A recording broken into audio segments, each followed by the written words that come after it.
저는 비상식을 바로잡았던 일이라고 생각을 합니다. 그러니까 이제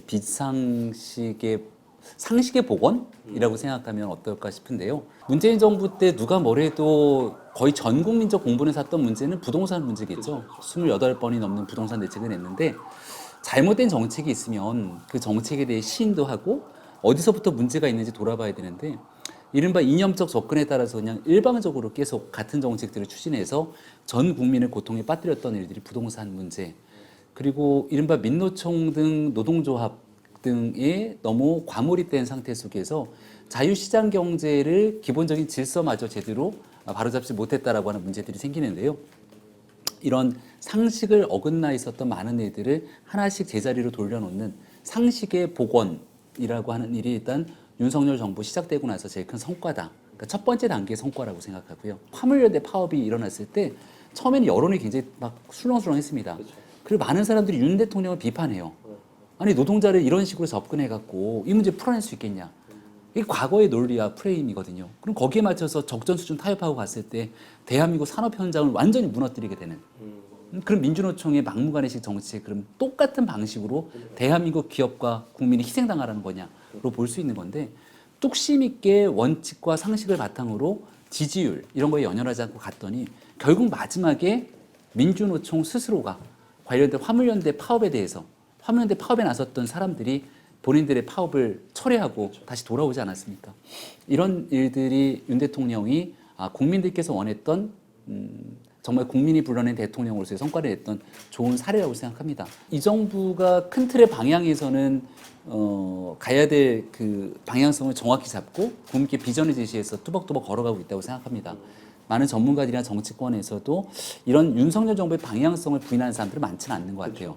근데 이제 정부 출범하고 나서 상당히 많이 이제 지지율이 출렁이거나 아니면 언론에 많이 회자됐던 문제들을 보게 되면 작은 문제의 위기 대응에 좀 실패했던 예들이 많은데 특히 이제 정치인의 실언이라든지 아니면 말실수 뭐 그런 아니면 초창기 위기 대응에서 막을 수 있는 부분들을 더 이렇게 확대되는 과정 속에서 이거를 선제적으로 대응하지 못했던 사례.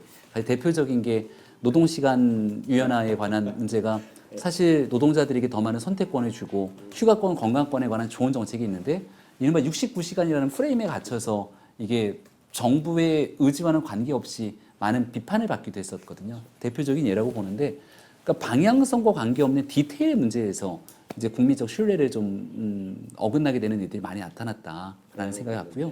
그래서 우리가 왜 악마는 디테일에 있다고 얘기를 하지 않습니까? 그래서 그 디테일을 수습하고 바로잡는 일, 한일 정상회담도 저는 마찬가지라고 봐요.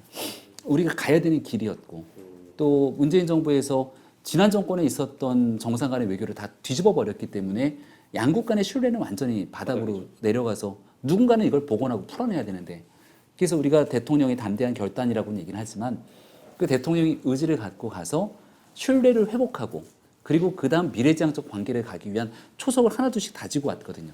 근데 이제 돌아오고 나는 과정에 일본 극우 세력이나 또 일본의 일부 언론에서 이제 정치적인 행위들을 한 것 아닙니까? 그렇죠. 있지도 않은 독도 문제만 끄집어내고 이른바 여론을 교란했는데 그럴 때 단호한 후속 조치들에 대한 대응을 아주 기민하게 움직여야 되는데 거기에 다소 미진했던 부분들이 아까 얘기했던 악마는 디테일에 있다고 그 디테일을 조금 보완하지 못했던 점들 이런 게 이제 지지율에 영향을 미쳤다고 생각해요.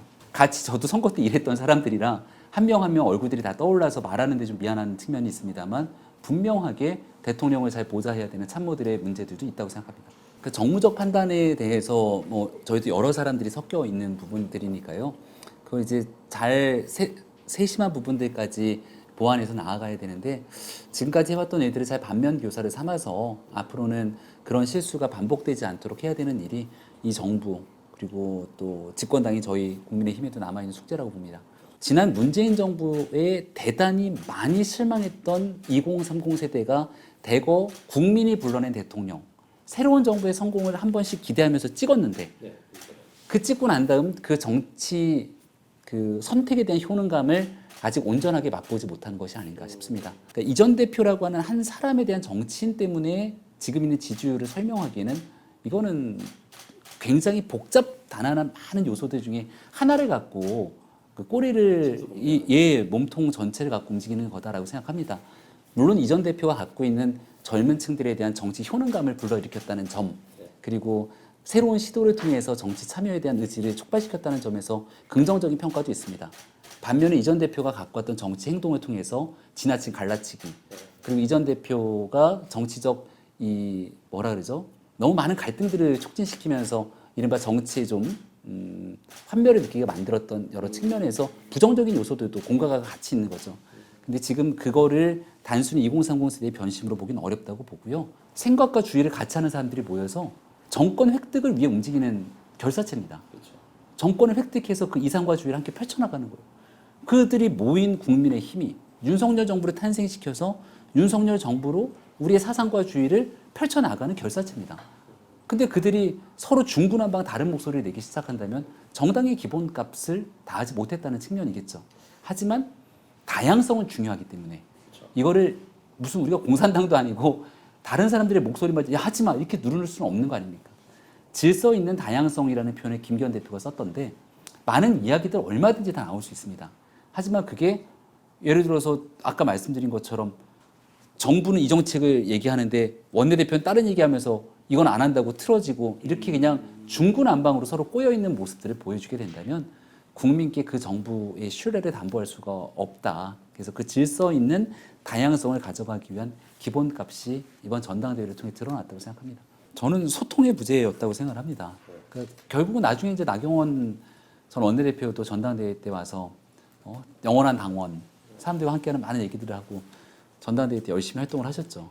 그러니까 그 진솔한 소통으로 뭐든 좀 풀어내고 같이 이야기를 가져갈 수 있는 내용들이 있을 텐데 그게 이제 소통의 부재가 있다 보니까 결국 갈등이 노정되고 그 갈등이 다른 방식으로 국민들 앞에 이른바 날 것 그대로 노출되다 보니까 거기에 대해서 당내에서의 지지하고 있는 사람들마저도 약간 서로 지지를 약간 유보하거나 철회하거나 하면서 갈등들이 있는 그대로 드러났던 예가 있다고 봅니다.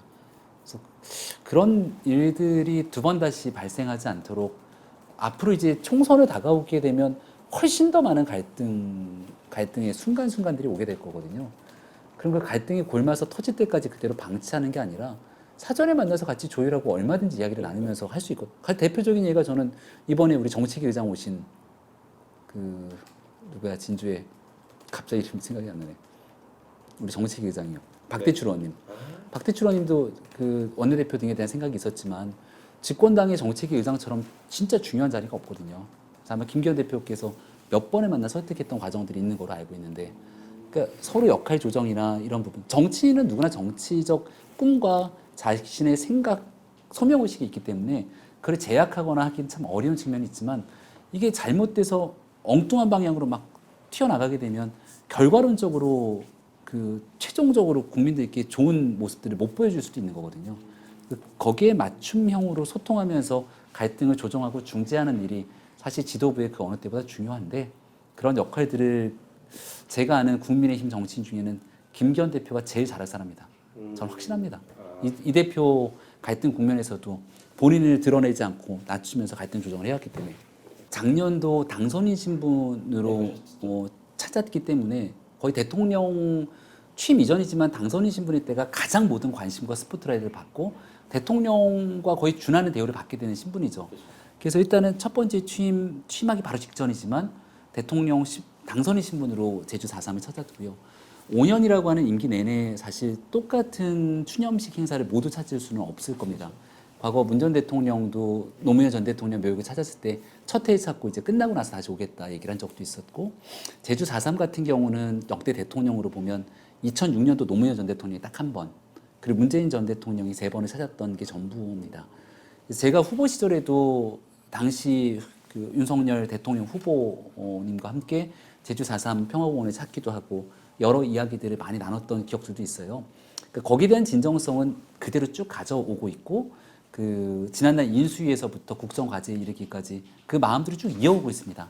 그래서 얼마 전까지도 유족회에서 나왔던 메시지를 보면 윤석열 정부의 고마움을 표현하는 메시지가 얼마 전까지 다 나왔습니다. 근데 이제 유독 태용 의원의 발언이 전당대회 때 툭 갑툭튀로 튀어나오다 보니까 이게 다시 무슨 그 과거를 거꾸로 되돌리는 것처럼 이념적인 정쟁의 요소처럼 돼버렸는데 저는 바람직하지 않다 생각하고요. 그리고 태영호 의원도 가능한 특히 4월 3일 같은 경우는 제주의 그 수많은 유족들의 아픔이 서려 있는 그날인데 발언 아무튼 최대한 자제할 필요가 있다. 그리고 두 번째는 그러한 발언들을 끄집어내서 한 부분만을 딱 따갖고 이거 다시 정치, 정쟁의 요소로 활용하는 민주당의 모습들이 나오는데 이 또한 우리 대한민국 제주의 그 아픈 역사를 정치에 이용하는 행위밖에 비춰지지 않는다라고 생각합니다. 중요한 건 과거에 있었던 역사적 아픔 그리고 유족에 대한 아픔을 위로하고 그 다음 국민통합의 길로 나아서기 위해 이걸 어떤 방식으로 치유할 것인가 그 다음 미래로 나아가기 위한 길들을 쭉 우리가 이야기를 해야 되는데 자꾸 과거를 회귀하는 듯한 모습을 보이는 것 같아서 대통령 참석 여부가 이번에 안 갔던 걸 갖고 저는 그게 정쟁의 대상이 되는가? 진짜 이해하기가 어렵습니다. 고민이 되는 지점들인 거죠. 발언에 대한 징계를 얘기를 하시는 건데 그런 겁니다. 그러니까 누군가의 특정인의 발언을 갖고 이제 징계를 하게 된다면 이게 다시금 또 다른 뉴스로 회자될 가능성이 굉장히 크거든요. 그러니까 제가 보는 건 누군가의 아픈 상처가 되는 일들은 뉴스로 소비되지 않는 게 제일 좋은 방법이라고 생각합니다. 그리고 거기에 관심을 두지 않고 이 극단적인 사람들 또 우리 흔히 말해 관종이라고 불리는 사람들의 특징을 보면 관심을 갖고 더해주면은 거기에 대해서 더 막 에스컬레이팅 되는 모습들이 나타나거든요. 그 긍정적인 메시지로 이런 부정적인 요소에 관심을 그냥 끊어내는 게 저는 최선의 정치 대응이라고 생각하거든요. 아마 김기현 대표도 저랑 생각이 크게 다르진 않을 겁니다. 여기서 누군가를 징계하겠다 그래요? 그럼 징계하겠다는 사람이 무슨 소리냐 난 못 받는다 하고 계속 얘기가 같이 오가는 순간 오히려 그 주제를 바탕으로 한 뉴스는 더 커지고 이거로 상처를 받았다는 사람의 상처는 더 골마질 수밖에 없는 이런 악순환이 반복될 수밖에 없습니다. 그래서 이게 악의적으로 이런 일들을 반복하는 경우들이 아니라면 우리 당의 기본적인 노선과 입장이 아니라는 것들을 분명하게 하고 그리고 이런 목소리가 나오지 않는 토대를 확실하게 눌러놓고 그 다음 국민의힘이 지향하는 바로 나아가는 게 핵심이거든요. 가장 대표적인 케이스가 저는 5.18이라고 생각하는데요. 네. 김재원 의원이 이제 갔을 때 전광훈 목사가 얘기했던 발언들 때문에 구설수에 올랐지만 그 뒤로 이 얘기가 쑥 들어가지 않았습니까? 그렇죠. 이유는 아주 간단합니다. 왜냐? 국민의힘 정강 정책에 5.18 민주화 운동 정신에 대해서 우리 당 정강의 강령에 아예 명시해놨습니다. 과거에 없었던 일을 제가 비상대책위원으로 있었을 때 정강정책 개정특위위원장을 맡으면서 대한민국은 민주화운동 정신과 산업화 정신 두 개의 축으로 삼켜 왔던 거기 때문에 현대사의 민주화운동 정신, 그중에 5.18 민주화운동도 포함이 되어 있고요. 우리는 이 정신을 존중한다. 같이 다 들어가 있는 상태이기 때문에 이런 일들에 대해서 더 이상 광주 시민들의 마음들을 아프게 하는 일들은 없거든요. 그러니까 이렇게 우리가 가야 되는 지향성들을 명확하게 정리해 놓고 그리고 나서 이런 뭔가 툭툭 튀어나오게 되는 발언들은 묻어놓고 우리가 미래를 향해 나아가야지 이 나오고 있는 수많은 사람들의 이야기들을 다 하나하나 통제하기는 민주정당에서 쉽지는 않은 일일 겁니다. 대신 거기에 대한 무거운 책임감을 갖고 가야 된다. 그렇게 생각합니다.